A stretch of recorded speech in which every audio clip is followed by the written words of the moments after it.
2025 ஆண்டு மே மாதம் 21ஆம் தேதி இந்தியாவிலே நிலநடுக்கம் 9.1 ரெக்டர் மேக்னிடியூட் அந்த அளவிற்கு பூமி அதிர்ச்சி ஏற்படுகிறதை ஆண்டவர் காண்பித்தாங்க.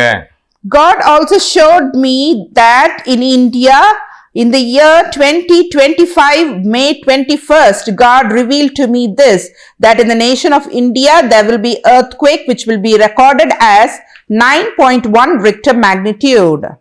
அது மாத்திரமல்ல, not only that, 2025ஆம் ஆண்டு in the year 2025 நவம்பர் 5ஆம் தேதி November 5th மீண்டுமாக again தேவன் ஒரு கொடிய சக்தி வாய்ந்த ஒரு பூமி அதிர்ச்சியை நம்முடைய தேசமும் நாமும் சந்திக்க போறோம் என்கிறதை தேவன் வெளிப்படுத்தி இருக்கிறாங்க. God revealed to me that a very terrible and immensely powerful earthquake will take place in our nation India.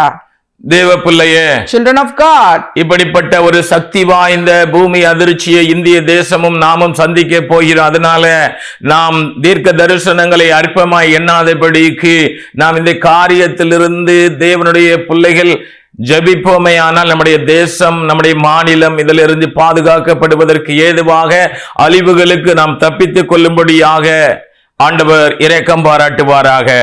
Children of God, we the people of India, the citizens of India are going to face such terrible, that is immensely powerful earthquake. So we should not despise these prophecies. Instead, we should pray for our nation India, for our state Tamil Nadu, that we can escape from such destruction. தேவன் இப்படிப்பட்ட காரியத்தை வெளிப்படுத்தி இருக்கிறபடியினாலே, since God has revealed to me such prophecy, நான் இப்ப உள்ள பூமி அதிர்ச்சிகளை குறித்து டிவியில யூடியூப்ல எல்லாம் போடுறாங்க. அதுல ஒரு பகுதியில் ஆடுகிறத அப்படியே என்ன செய்கிறாங்க, குலுங்குகிறத காண்பிக்கிறாங்க. ஆனா தேவன் எனக்கு அடியோனுக்கு இந்த நவம்பர் மாதம் 5ஆம் தேதி 2025 மீண்டும் வெளிப்படுத்தினது.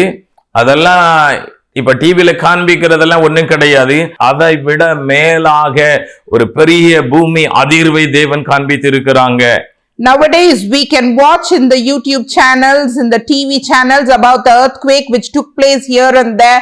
That is, it is shaking like this, shaking terribly and all that. But on November 5th, 2025, God again showed me, that is in his vision, he revealed to me that the earthquake which will take place in the future will be very terrible, which means that the earlier earthquake is not that greater than the earthquake which will take place in the future.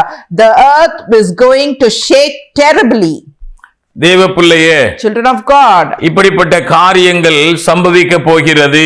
such things are going to happen. இது கடைசி நாட்களிலே நடக்க போகிற காரியங்கள் என்று வேதத்திலே நாம் வாசிக்கிறோம். All these things will take place in the last days. We read this in the scriptures. மத்தேயு 24வது அதிகாரம், லூக்கா 21வது அதிகாரம், வெளிப்படுத்தின விசேஷம் 12வது அதிகாரத்துல நாம் பார்க்கிறோம். We see in Matthew chapter 24, Luke chapter 21 and Revelation chapter 12. மகா பூமி அதிர்ச்சி என்று சொல்லப்பட்டிருக்கிறது. There will be great earthquake, it is mentioned. பூமி மிகவும் அதிர்ந்தது என்று சொல்லப்பட்டிருக்கிறது. The earth will shake terribly, it is mentioned. தேவ பிள்ளையே, children of God, நம்முடைய தேசம், our nation, இந்திய தேசம், India, நம்முடைய மாநிலம், our state, இப்படி வரக்கூடிய இந்த ஒரு சந்திக்க போகிற இந்த மகா பூமி அதிர்ச்சியிலிருந்து தப்பித்துக் கொள்ளும்படியாக should escape from this destruction, that is immensely powerful earthquake which will take place. ஏன் தேவன் இந்த காரியத்தை வெளிப்படுத்தி இருக்கிறாங்க? Why did God reveal to me about this prophecy? யாரும் பேரு புகழ் வாங்குவதற்கு அல்ல, not for name and fame. அவர் தம்முடைய தேசத்தை நேசிக்கிறபடியினால், God so loved this nation. அவர் நம்முடைய மாநிலத்தை நேசிக்கிறபடியினால், God so loved our state. இங்க இருக்கிற தேவனுடைய பிள்ளைகளின் நிமித்தமாக அவர் நம்முடைய தேசத்துக்கு இரக்கம் செய்யும்படியாக, due to the children of God who are residing in this nation, God will show much mercy. வரக்கூடிய அழிவுக்கு நாம் தப்பித்துக் கொள்ளும்படியாக, to escape from the future destruction, அதனாலே தான் தேவன் இந்த காரியத்தை வெளிப்படுத்துகிறாங்க. That is why God revealed this prophecy through me. நான் வரக்கூடிய அழிவுக்கு தப்பித்துக் கொள்ளுவோம். We should escape from this destruction. விழித்திருந்து ஜெபிப்போம். We should be awake and pray.